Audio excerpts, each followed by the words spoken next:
point.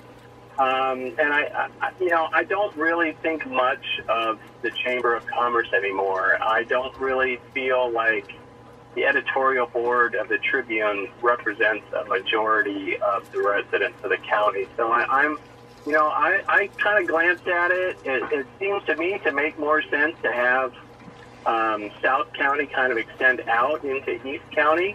I think there's a lot more in common there. I think, I'm just going to say if Tarika's for it, I'm kind of against it, and I realize that may sound knee-jerk. It's not, though. It's based on years of observing how the Tribune is doing and the positions they take. I really don't think they represent a majority of the people in the county. I think that's reflected in the financial fortunes that they've had in the last recent years. They're kind of hemorrhaging. And yet their answer with them, is to quote someone else, is, it's always more cowbell. Just double, triple down on what people really don't seem to want. All right, Matt, we'll talk about that. Thanks for the call. So there's an anti-Tribune call. Karen, you want to respond? Well, there are some that are accusing the Tribune of being very pro-Democrat with who they endorse and what they choose. And if this map goes through, you're going to end up, again, probably for the next 10 years, with a likely 3-2, or, it still goes 4-1 sometimes. As we all know, there's different times that it's done that, but you could end up with a 3-2 board for quite some time, and even a 4-1 Republican board at times. All right, so say they go with the Patton map, which I think most people are expecting this conservative majority would vote for. Does Gibson or the Democrats, whomever, do they have any legal options? Can they challenge this in court? How likely might they be to succeed? Well, the last one that was challenged in court was 10 years ago. And it was challenged by a Templeton resident that was upset that Templeton was cut in half. But they also noticed they were very high on the differential in population. I think one district had way more voters than the others. It was under the legal limit, though. And again, the board had a right to vote what they wanted. It went on for 6 years, and then ended up being that it was okay. So but there has been talk. Tom Folks, who is Bruce Gibson's, working on Bruce Gibson's campaign and tied to the Tribune, had on his website, someone was talking about, well, can't we delay the districts moving in by filing a lawsuit? And Folks said, stay tuned. And they have been threatening a lawsuit if they do not get their way on these maps since it began. So I very much suspect they will file a lawsuit. But judges, you're not allowed to file a lawsuit to delay. You can file it to win, but not to delay. And since has already been said, and since that didn't happen last time, I doubt very much that the lawsuit will delay. And I believe either one of the maps, the SLO chamber and the Patton map, I think they're both defensible in court. All right. As Tom Folks would say, stay tuned. Karen Veely is with us from Cal Coast News, previewing the County Board of Supervisors meeting a week from today, when they will pick between these two finalist maps. It affects who our county supervisors will be. We'll go to the phones when we come back from this news update. Stick around.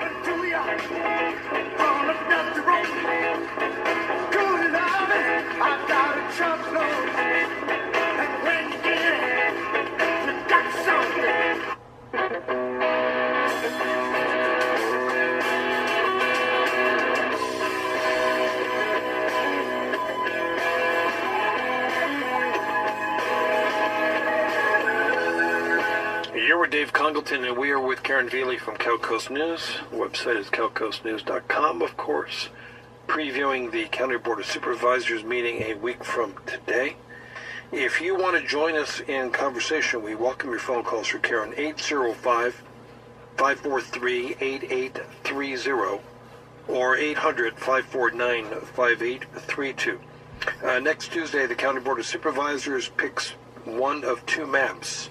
There is a so-called Patton map, designed by this gentleman, Richard Patton of Arroyo Grande, which leans conservative, and then there's the map compiled by the San Luis Obispo Chamber of Commerce that calls for moderate change and tends to favor the liberals.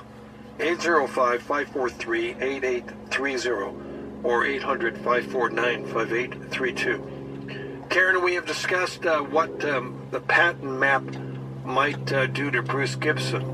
Let's go to the other end of the county. What's the impact of either map on Jimmy Paulding and Lynn Compton, who were heading for a rematch? Would that still be the case? They're headed for a rematch no matter what. But the Patton map is much more positive for Lynn Compton because the Patton map has Oceano, which was a stronghold of Jimmy's in the last election, and has a large amount of Democratic voters in Oceano. And it's in the SLO chamber map, which helps Jimmy, but it's not in the Patton map, which helps Lynn Compton. And with either map, I think it really is going to make, if it becomes a Patton map, there'll be a race, but it does give a definite advantage to Lynn Compton. So Oceano would become part of what? Where would it go? It would be with a district that's going to run from Los Osos all the way over to Oceano and go up and grab the industrial section of SLO. And that's what the Patton maps. And they're going to change the number of that. That will not be called 3, it will be called 5. I guess it all gets confusing. So Los Osos basically would go south. Morro Bay would be part of a district with San Luis Obispo. Yes. So would Dawn Ortiz-Legg run for re-election in that district? Here's how it works. Because Dawn Ortiz-Legg is currently, the only reason she's up for election right now is she is filling up Adam Hill's seat. It's not up for election right now for the 3rd district. So she is running for the district as it was before. So the same people that voted before for Adam Hill and Stacey Korsgaden, which was a tight race, will now vote for Dawn Legg or Stacey Korsgaden in the same area.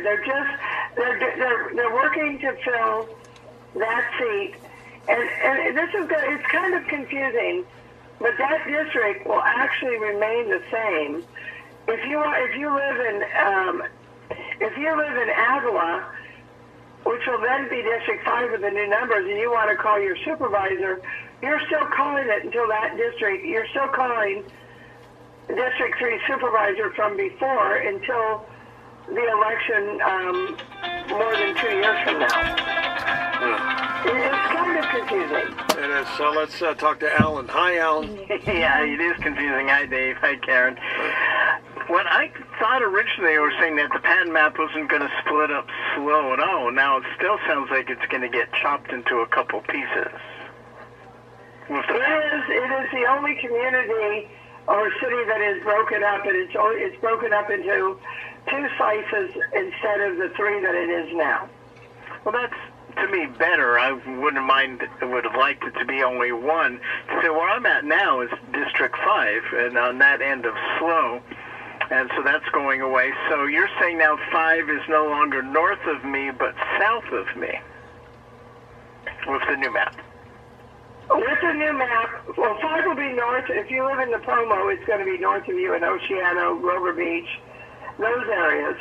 They're going to have to renumber because District 4, which you live in now, do you live in the Pomo? No, I live in SLO. He lives in SLO by on Santa Rosa Street. Right. And that's Which district 5. are you in now? 5. Okay, you will know, with the Patton map, you will no longer be in District 5, you will be in District 3. Okay. And with the other map, you will, it still breaks SLO into 3 parts, and you'll probably still be in District 5. So then what happens to Debbie Arnold's thing, because she was North County, now it sounds like she's going to be part of South County. Well, how this works, though, is she ran for District 5 when it was Atascadero, Creston, Santa Margarita.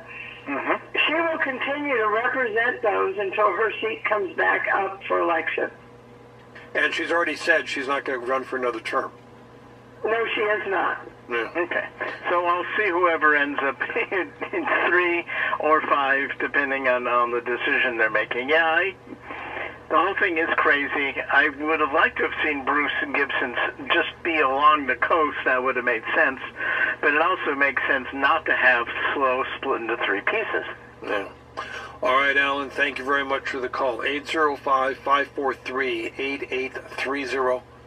800-549-5832. It's Karen Veely previews next Tuesday's County Board of Supervisor meeting. Eric is with us on KVEC. Hi, Eric. Hi, Dave. Hi, Karen. Hi.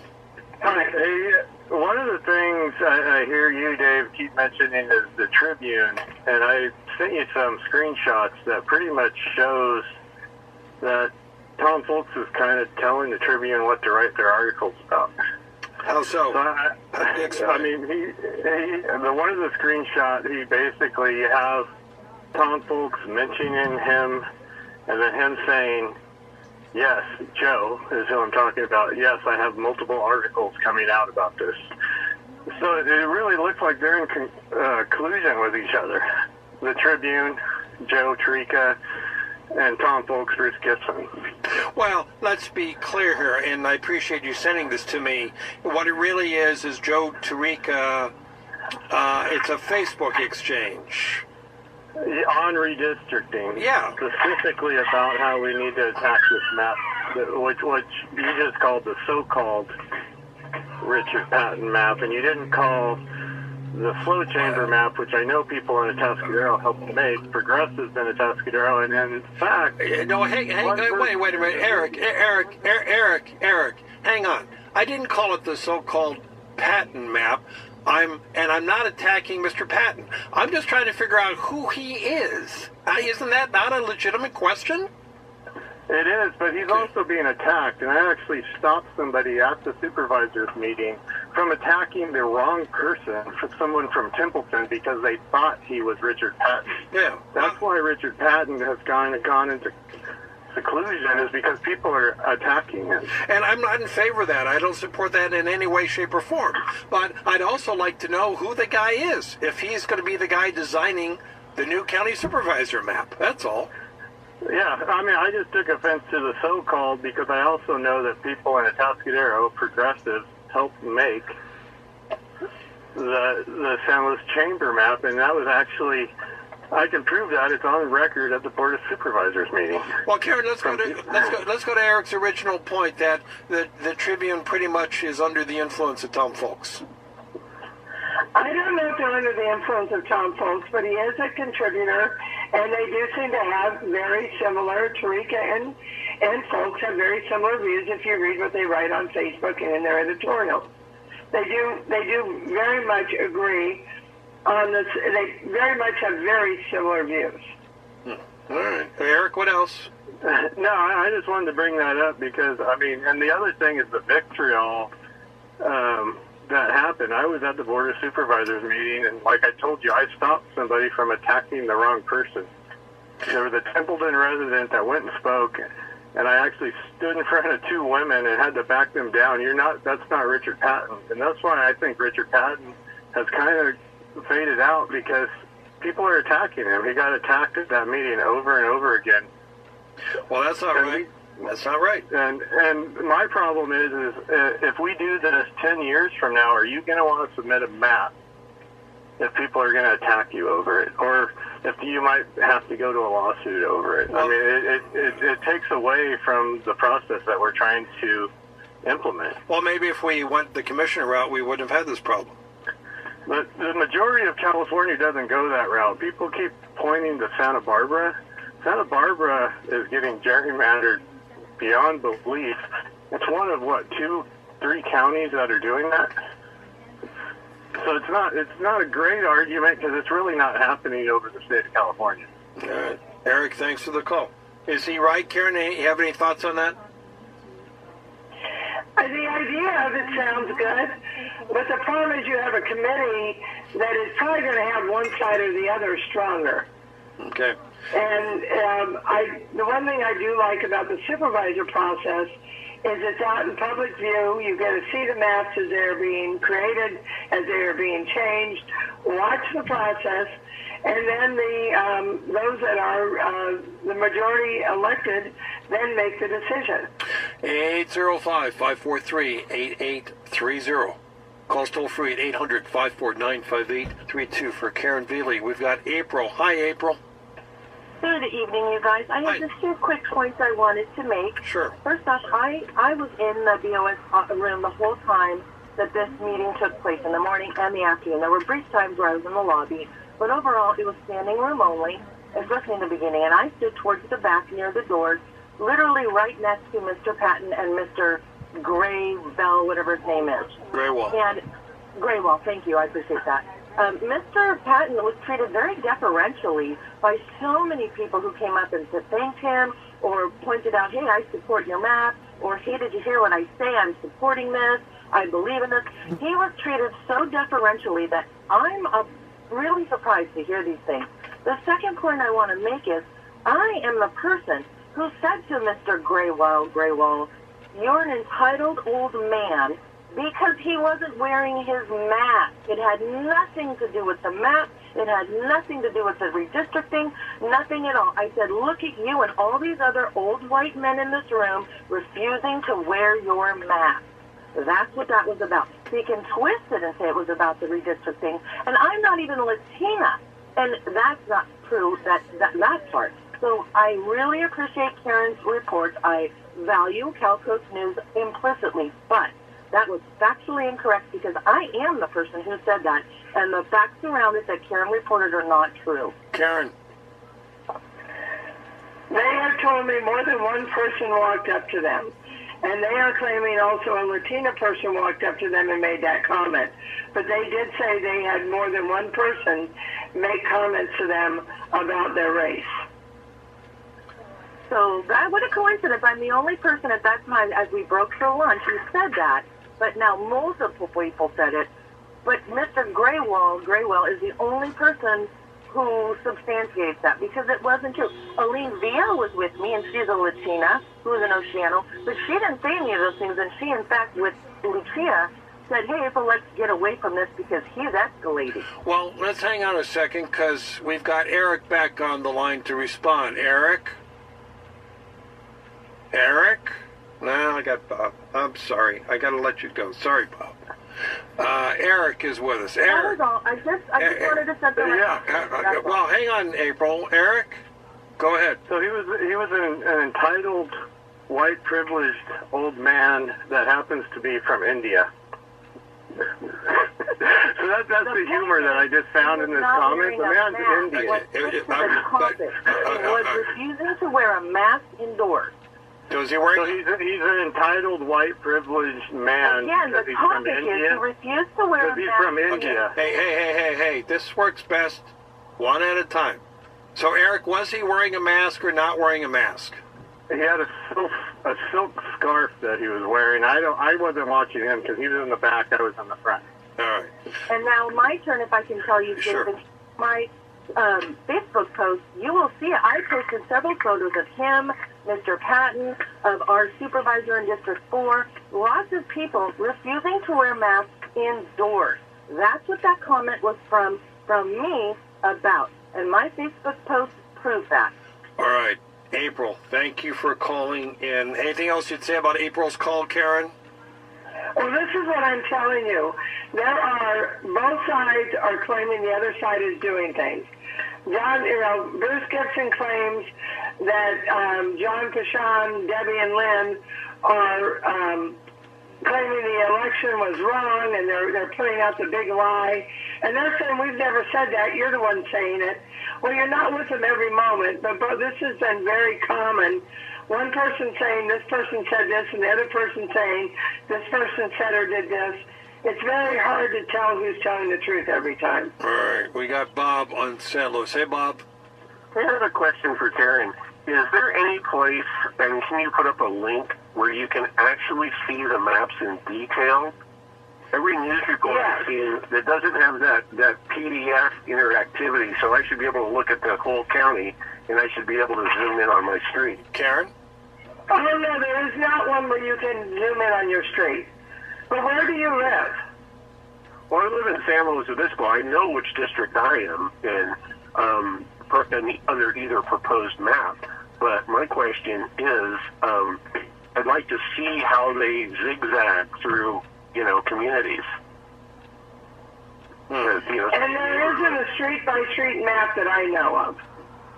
And I think, with all the resources the county has, don't you think that they could make that available? And it's not people calling into a radio show to ask you what district they live in. I just think it should be out there. Yeah. Point noted, Bob. Thank you very much. We'll come back for a final segment with Karen Veely on AM 920, FM 96.5 News Talk, KVEC.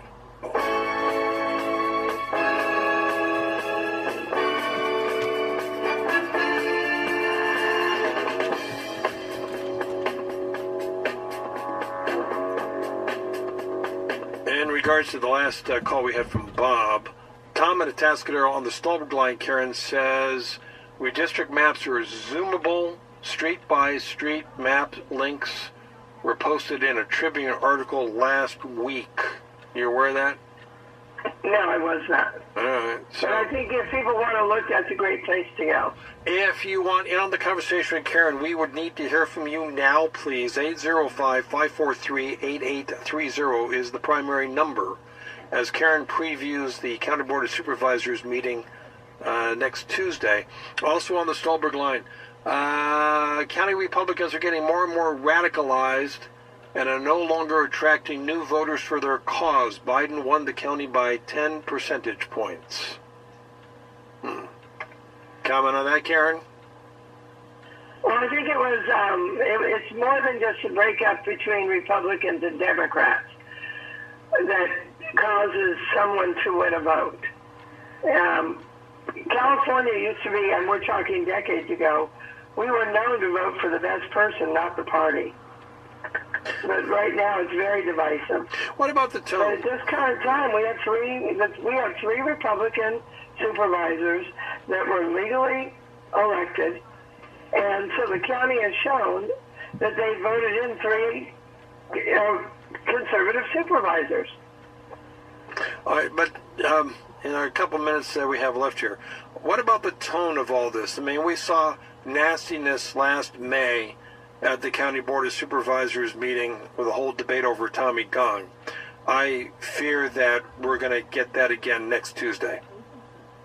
Right now, the amount of people that talk race, you should do this because of this race or this race, or it's shocking how much things that shouldn't have anything to do with race are currently about race, and it does seem to be very divisive. What's the consensus about the piece by the two police chiefs, Jim Gardner and Tabush? Well, I think it was looked at some as almost a threat that there was going to be violence if they didn't get the map they wanted. And John Fashon strongly called them out at the meeting. Meaning what? What do you mean? That he thought it was inappropriate for them to talk about rioting if they don't get the map they want. That this shouldn't be where we go, that we're going to have rioting in the streets when people don't get their way. Well, I don't think we're going to have rioting in the streets over supervisor maps. I don't agree with that either. I don't think it's going to happen. No, again, there is definitely a push to get as many people down there to show support for your side, on both sides.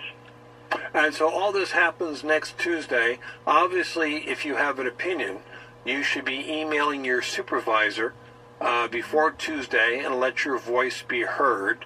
I suspect it's going to be rather jam-packed down there, and I hope that Supervisor Compton will follow county ordinances and make sure people are wearing face masks if they're inside the county building, because that's the law, but that's just my opinion. All right, the website is calcoastnews.com. Karen, we're always glad to have your perspective on things. Final thoughts about the big meeting a week from today. I think the meeting is going to be very similar to the one before, with people talking on both sides. And then I think the supervisors will likely vote with their political party. And then we have 2 more meetings where it's going to be in closed session for approval, but it's going to be on the consent agenda. And so by the middle of December, this should be over. Well, pending any kind of court challenge. I do think even if they do a court challenge, though, they'll do what they did last time and move into whatever map is chosen, and then the court challenge can, go through the process. All right, Karen, thanks for your perspective. We appreciate your time. Thanks. Off we go. We've got news and critically traffic. We'll give you an update about what's happening out there. Chris Aaron will join us for the last hour. You're listening to the Dave Congleton Show. Stay with us.